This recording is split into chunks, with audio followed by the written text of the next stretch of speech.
I join my colleague, the SG, and the entire team here to thank you for sparing time to be with us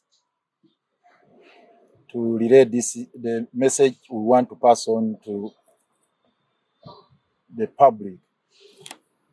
The issue is about our colleagues who are currently incarcerated at Nagalama police station. They are about 40 in number.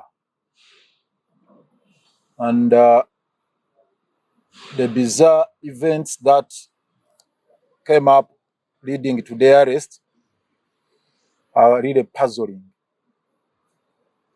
It was on the 24th day of this month when our colleagues were paraded at Kololo main grounds there by SO operatives.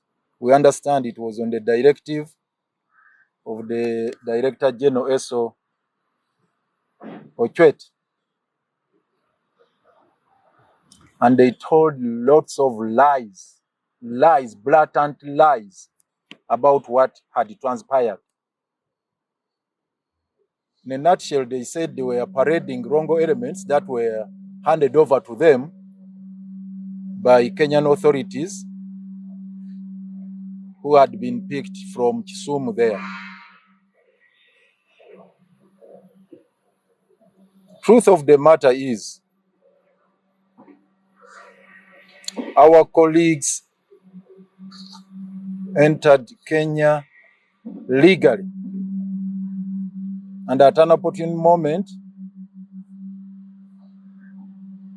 we shall avail you with their documents if they are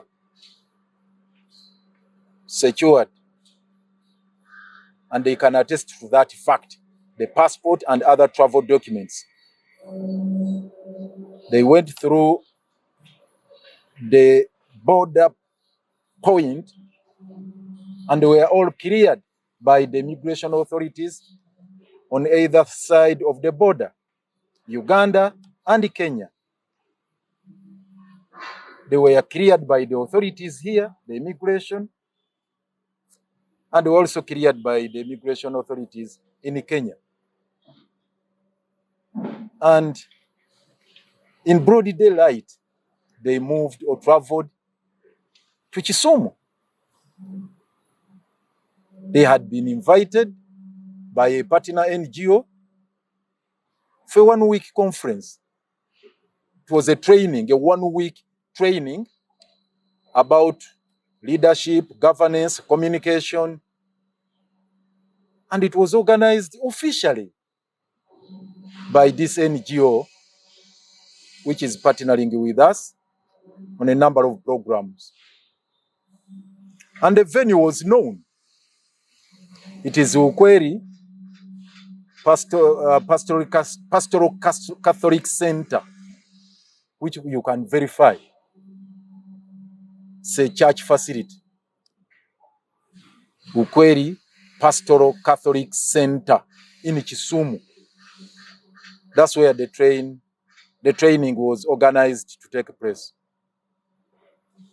Officially. And the authorities in Kenya knew about it. And by the mere fact that the authorities in Uganda permitted them to cross over to Nairobi, they were fully aware of what they were going to do in Nairobi. In Kisumu rather, not in Nairobi. Kisumu. The governor of Kisumu was aware, all the authorities in Kisumu cleared this training session. And as I said, the training session was about governance, was about communication, was about leadership, and the program was there. So all this was known, and I'm sure if the intelligence here, if they were alert, they ought to have known what these people had gone to do in Nairobi. But, what they had gone to do in Kisumu. So, Hell broke loose on the night of 23rd. It was actually past midnight. I should say 24th, because it was in the wee hours of 24th, when a combined force of S operatives, some few Kenyan authorities, police from Uganda, and other unknown security agencies, unidentified rather, stormed the hotel where they were staying. They broke into their rooms. It was past midnight, like half past midnight, around 1 a.m. Many of them were found deep asleep, and they were not given even time to dress up. They were literally kidnapped from their hotel rooms by a combined force of those agencies I've talked about. One by one, they were assembled at a particular point, interrogated, and strangely, even some of the interrogations were conducted in Uganda and Runyankore, Runyakitara.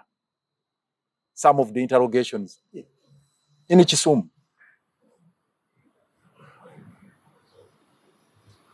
And they were told that actually they were involved in terrorist activities. Actually, they were at that particular moment accused of indulging in terrorism, that these were terrorists. They explained themselves. A search was conducted in all their rooms, and nothing related to terrorism was discovered. Nothing, completely. And at some point, the information we gathered is that the Kenyan authorities seemed to have understood and have appreciated what the team explained to them.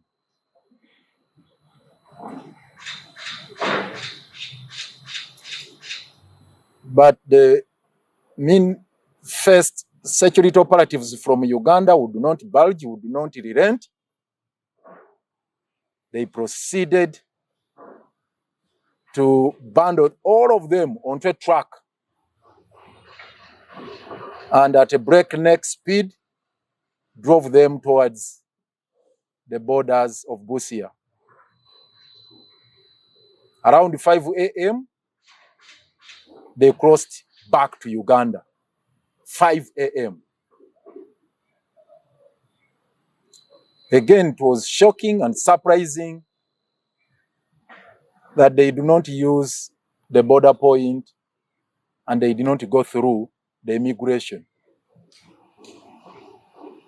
As we speak right now, they are considered technically to be in Kenya because they have not been cleared to come back to Uganda. The immigration authorities did not stamp their passports and other travel documents.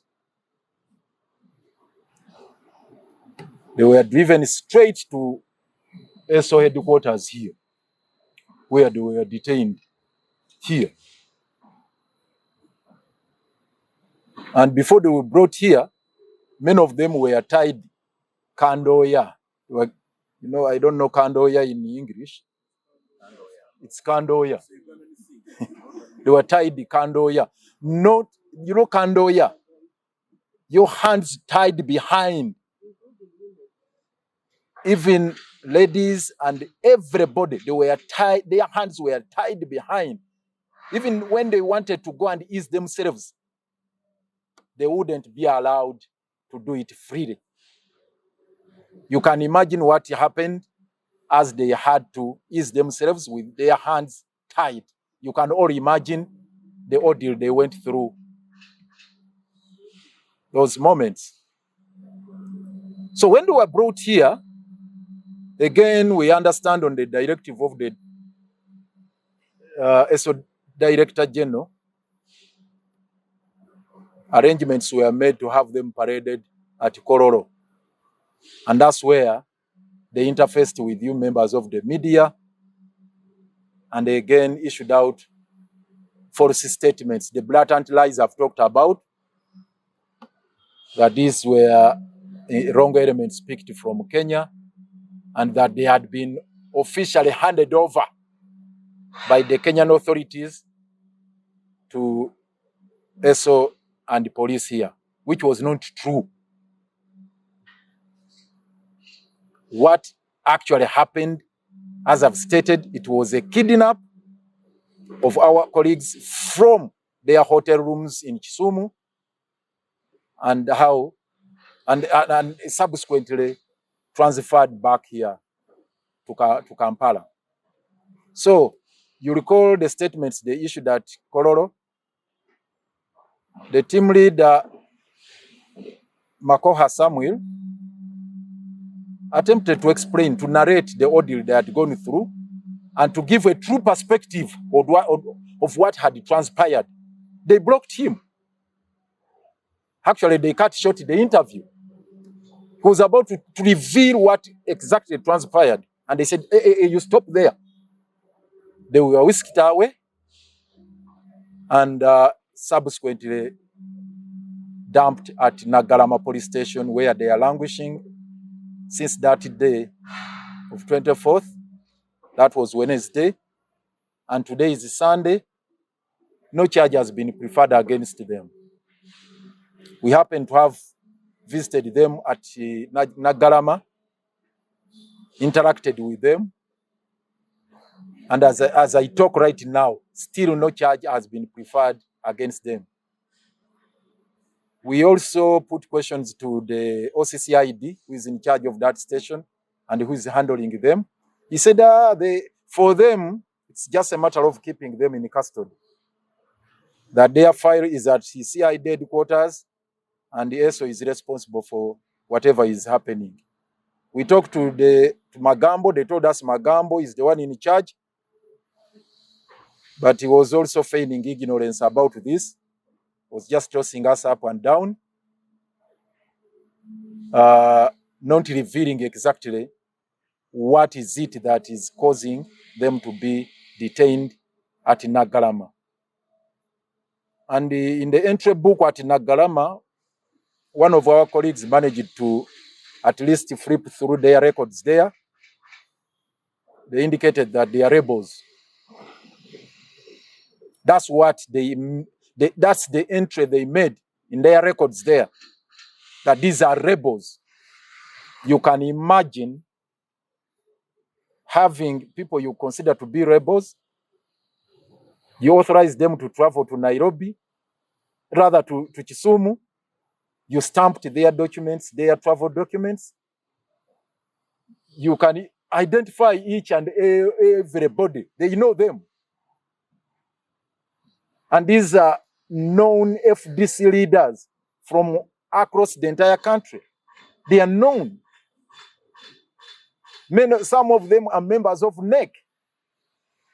And this is an official program which was not handled clandestinely. It was known publicly.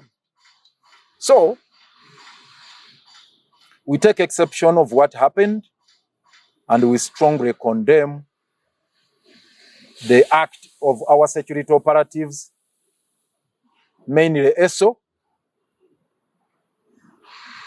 in conducting that invasion. The raid they conducted against our colleagues, storming into their rooms, breaking into their rooms violently and brutally, kidnapping them, and bundling them on a truck as if they were logs, and ferrying them direct to ESO. Generally, the manner they have been treated, the ordeal, the dehumanization, the torture, which is against our constitution and other municipal laws, as well as international instruments like the Convention Against Torture, the Rome Statute, and many other instruments that prohibit inhuman and degrading treatment, that prohibit torture, that prohibit illegal detentions, and so on and so forth. We want to state unequivocally that our colleagues are innocent. None of them got involved in any subversive activity. None of them.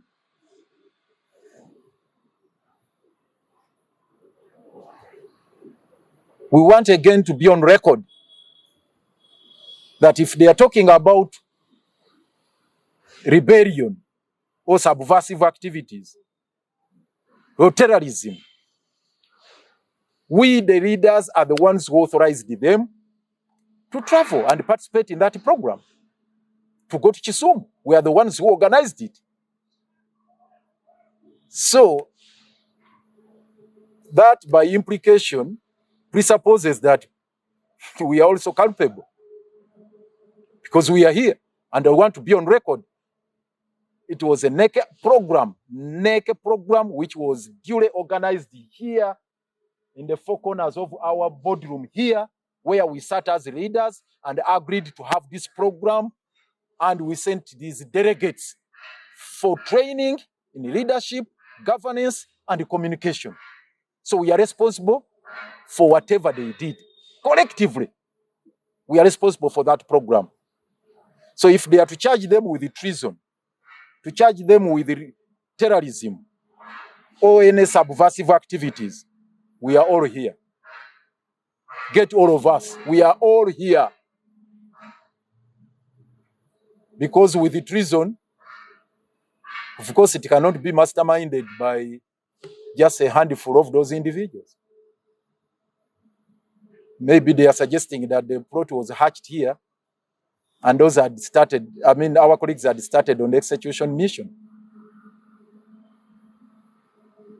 Or they can charge us with the misprision of treason because I've revealed to you, we are privy to this. We knew, and we know what they were involved in.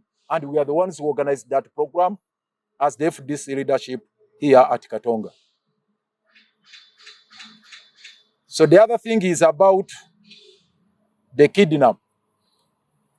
The invasion orchestrated by the ESO Director General here and his team.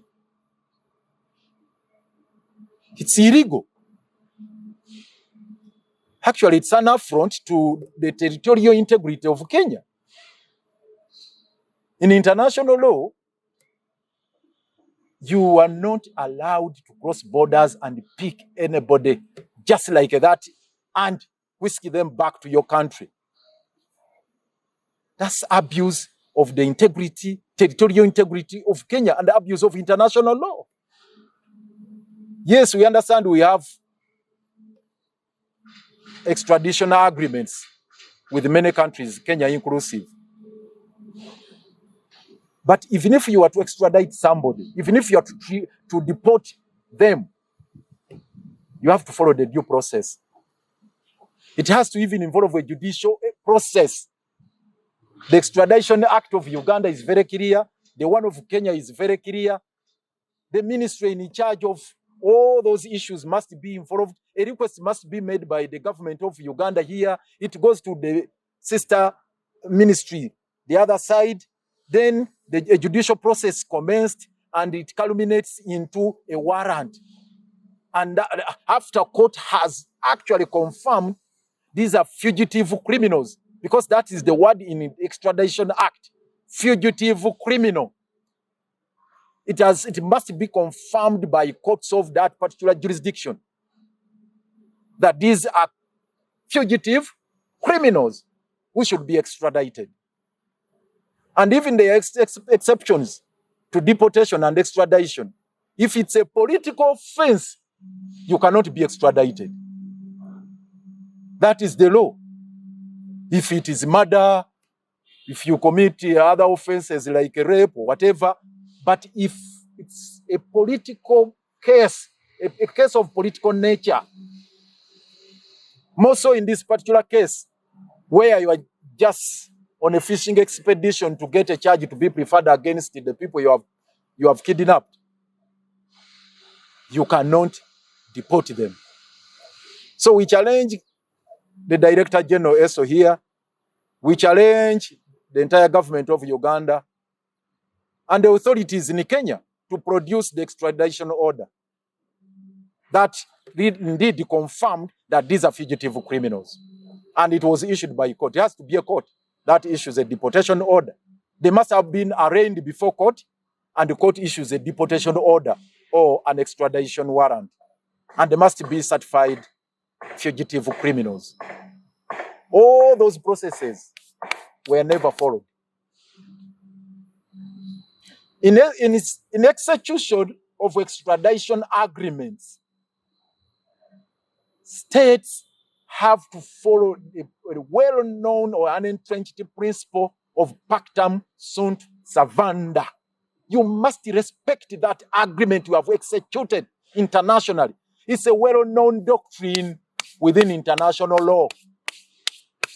The doctrine of pactum sunt servanda. So we have an extradition agreement between Uganda and Kenya. Now here we are. A partner state within the East African community has violated that doctrine of pactum sunt servanda by attacking the territorial integrity of a sister nation, of a neighboring country. And this is where we stand now. Kenya is on test now. We want to hear it from Nairobi, from Kenya. What is their position on this matter? We want to hear it from them. And pretty soon, either tomorrow or the following day, we intend to raise this matter with the Kenyan authorities. We want to issue a protesting note. We are going to issue a protesting note to Nairobi through their embassy here on this matter. Because they had a duty after the meeting. Our colleagues within their territory, they had the duty of giving them all the protection they needed, they required.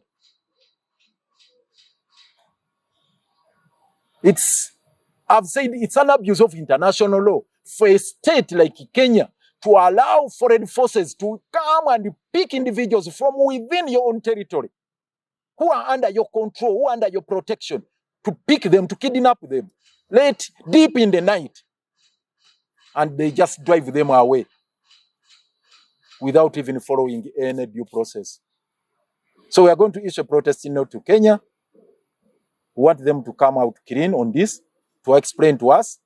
They have to come clean on this, to explain to us, to explain to the nation how all this happened. These transgressions happening with their acquiescence.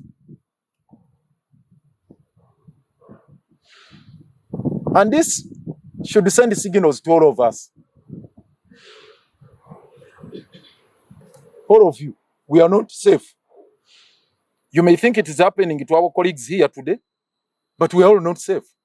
How can one be picked from a hotel room past midnight and you are just driven, just anyhow like that, into wilderness? Do the authorities in Kenya know exactly what happened to the people they allowed to be carried away, taken away, driven away? Do they know? Don't they have a duty of care to establish exactly what happened to these individuals, whether they have been prosecuted or not? We also demand that our colleagues should be released unconditionally, because their continued detention is an illegality. They are in illegal detention. Besides the violations that have been perpetrated by the state in carrying out this operation, they have gone beyond the 48-hour rule.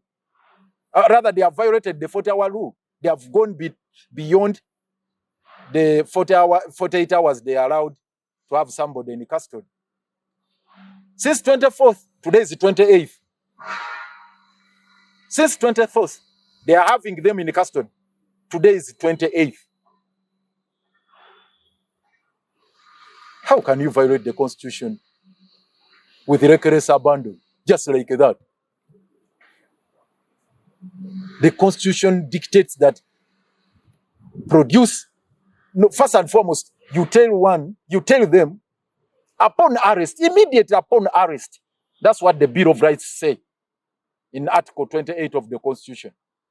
It commands that immediately upon arrest, inform the people you have arrested or whose liberties you have curtailed of the charges they have against them. You are preferring against them. That never happened. Even as they keep them right now in their cells there at Nagaram, they have not been told the offenses they are preferring against them. We hear it in corridors. They are murmuring. Which case do we have against? Do we handle it legally? Do we handle it politically? You can imagine. How low are we sinking as a nation? To those levels where you are treating human beings as beasts. We have already said Article 44 of the Constitution is illusory, which makes the right against inhuman and degrading treatment and torture absolute. It's one of those rights which are absolute, which are non-derogable, which you cannot digress from. The protection against torture, protection against inhuman and degrading treatment. In a nutshell, dehumanization is abhorrible, is condemned under our law. But it's happening with reckless abandon. The same way it is happening to many of these youth who are protesting against corruption. And I want to end on that note, that Ugandans, we should wake up and stand for our rights. Now you have these 40 of our colleagues whose fate is not known, but they are still incarcerated. And you have so many score of youth and many activists who are protesting against corruption, superintended over by the Speaker of Parliament, Anita Among. Is it a crime for one to demand for the resignation of Anita Among? Yet General Museveni himself said, he has evidence that Parliament is involved in corruption. So whoever brandishes a placard, Anita must resign, you are arrested. Whether you are Aurora, whether you are what, you are picked. So even if I do it at my home, even here, if I get a placard, Anita Mongo must resign. Come, they kidnap you. We must bring this to an end, these transgressions. I thank you.